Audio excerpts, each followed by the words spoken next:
안녕하세요. 한영숙 목사입니다. 오늘 본문인 요한복음 1장 14절의 말씀을 읽겠습니다. 말씀이 육신이 되어 우리 가운데 거하심에 우리가 그 영광을 보니 아버지의 독생자의 영광이요 은혜와 진리가 충만하더라.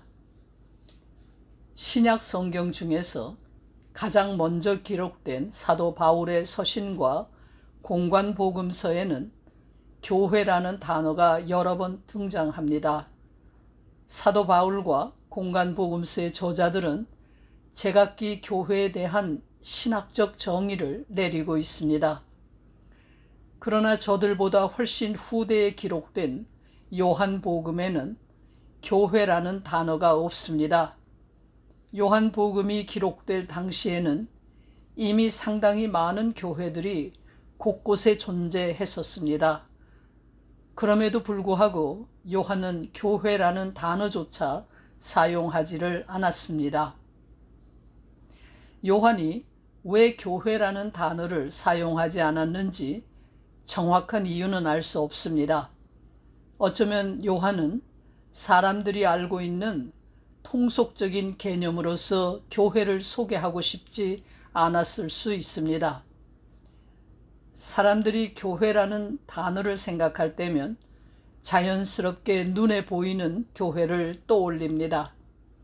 십자가가 달려있는 건물과 사람들이 만들어내는 종교적인 행사와 활동을 생각합니다.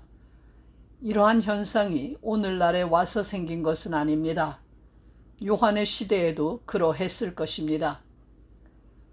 요한은 교회가 사람들이 흔히 생각하는 종교단체 중의 하나로 전락하는 것을 두고 볼 수 없었을 것입니다. 요한은 이 땅에 존재하는 하나님과 동등한 예수 그리스도의 영광스러운 교회가 인간의 타락한 일상적 언어로 설명되기를 원하지 않았을 것입니다. 요한에게 교회는 인간이 알고 상상하는 존재 그 이상이기 때문입니다. 비록 교회라는 단어조차 없지만 요한은 그의 복음서 곳곳에서 교회가 무엇인지, 교회는 어떤 모습을 지니고 있는지, 교회가 하는 일은 어떤 것인지, 교회의 직책과 직분은 어떤 것인지 등 다양한 내용들을 수록하고 있습니다.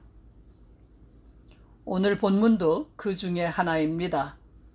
말씀이 육신이 되어 우리 가운데 거하신다는 말로서 요한은 교회가 무엇인지를 밝히고 있습니다. 말씀이 육신이 되어 우리 가운데 거하시는 예수 그리스도는 다름 아닌 교회입니다.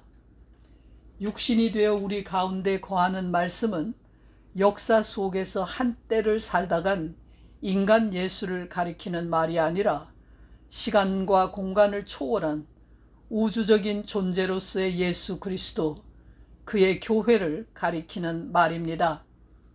요한은 이 짧은 말로서 눈에 보이는 교회를 진정한 교회가 되게 만드는 교회의 본질을 밝히고 있습니다. 요한복음 1장 1절에서 태초에 말씀이 있었다고 합니다. 말씀이 태초에 있었다는 것은 세상이 지어지던 때에 말씀이 지어진 것이 아니라는 말입니다.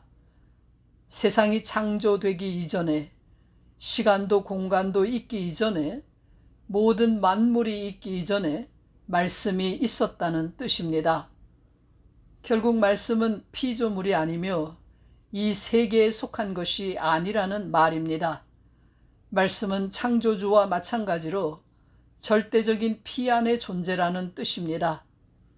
말씀이신 예수가 세상에 속한 존재가 아닌 것처럼 그의 교회도 세상에 속한 것이 아닙니다.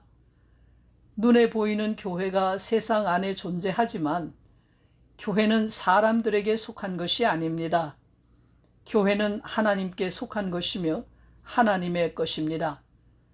교회는 태초에 세상이 있기 이전에 인간이 만들어지기 전부터 있었던 말씀이신 예수 자신입니다. 나사렛 예수로 이 땅에 오신 말씀은 하나님의 아들로서 하나님 자신입니다.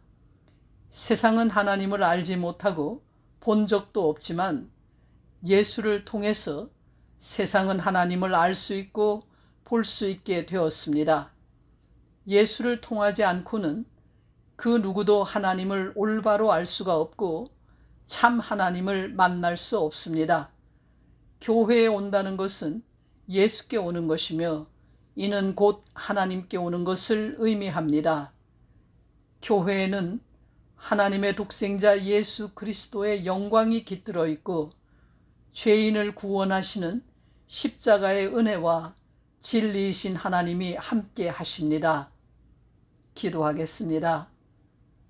저희를 영광스러운 주님의 교회로 불러주심을 감사합니다. 부르심에 합당한 저희가 되게 해 주시옵소서.